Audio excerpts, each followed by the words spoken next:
Congratulations on the movie. Thank you. Oh, I loved it. I've only been to Texas twice in my whole life. People told me, you got to go to Austin. It's a party town.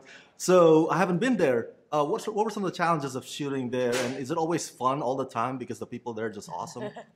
It is really fun. It's a really, really fun city. Yeah. So people were really accommodating and cool and really welcoming when it came to shooting locations or just generally helping the production because we were a low-budget indie. So it was really nice to have them on our side.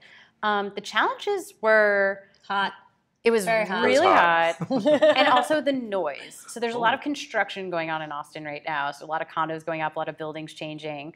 And we were like literally paying people in like 6 packs of beer. We were like, can you just do this later? Because we're shooting a scene. So the noise in Austin is tough. But other than that, it's like a dream place to shoot. It's fantastic. The crews are amazing. Shout out to South Congress Hotel. They yeah. took very good care of The us. food's really The good. foods. great. We eat tacos, I think, for every meal every day. I'll take a note of that. Thank you. Aside from the relationship aspect, the other thing that hits home for me is the small business ownership aspect of this film. With Noelle and her wax business, and your character with your video business. That's the thing that keeps me up at night as a small business owner. Like, what if my business goes under? Yeah. So here's a curious question for you, a fun one. If you were to start up a venture or open up shop, what business would it be and why? Clothing, antiques, and books. It's called Clinkers. Oh. Oh my God. Very specific. Jeez. I'm always on my exit plan from acting.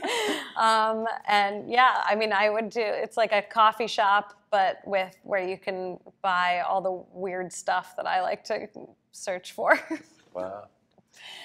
God, I'm What always you got? I'm always thinking of my good Shark Tank idea, but you Oh. kind of totally took it home.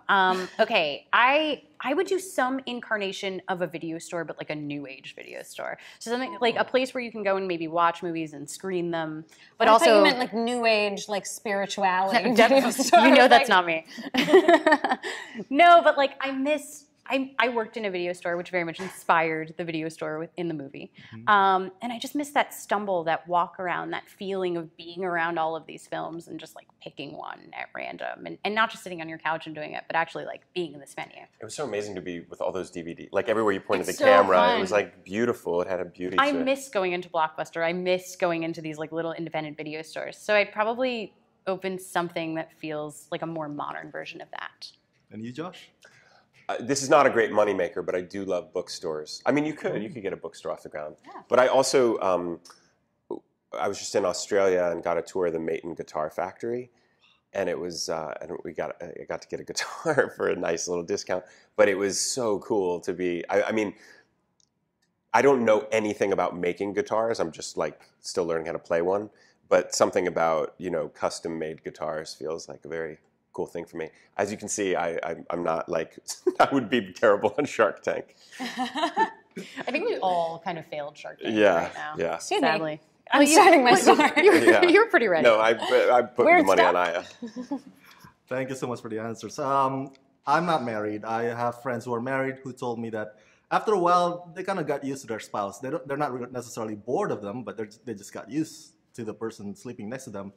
So they have to go on date nights and try things because the honeymoon phase already so long gone.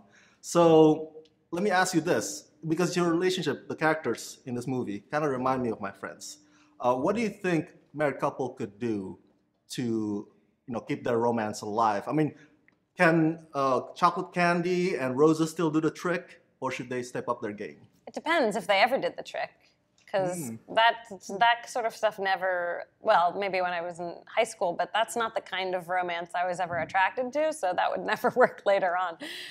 I think putting somebody else's needs first is the trick, is that just making sure that as you are in a long-term relationship that every once in a while you think, actually, what would make you happy today? What would make your life easier? What would make you feel good today? And paying attention in that way.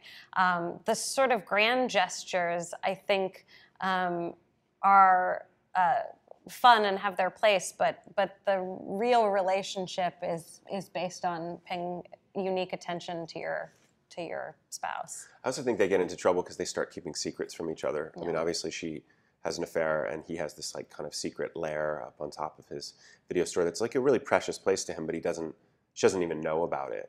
But I also think they get into trouble, or Paul does at least, because his business is failing, and it really erodes his self-esteem, and it erodes himself, the sense of himself as a provider, and just the balance gets off. You know, if he's not feeling like a man, it's hard. You know, I don't mean man like, "Wah." I just mean his ability to provide for his family gets eroded, and that's kind of a romance killer, I think, or at least it is in this relationship.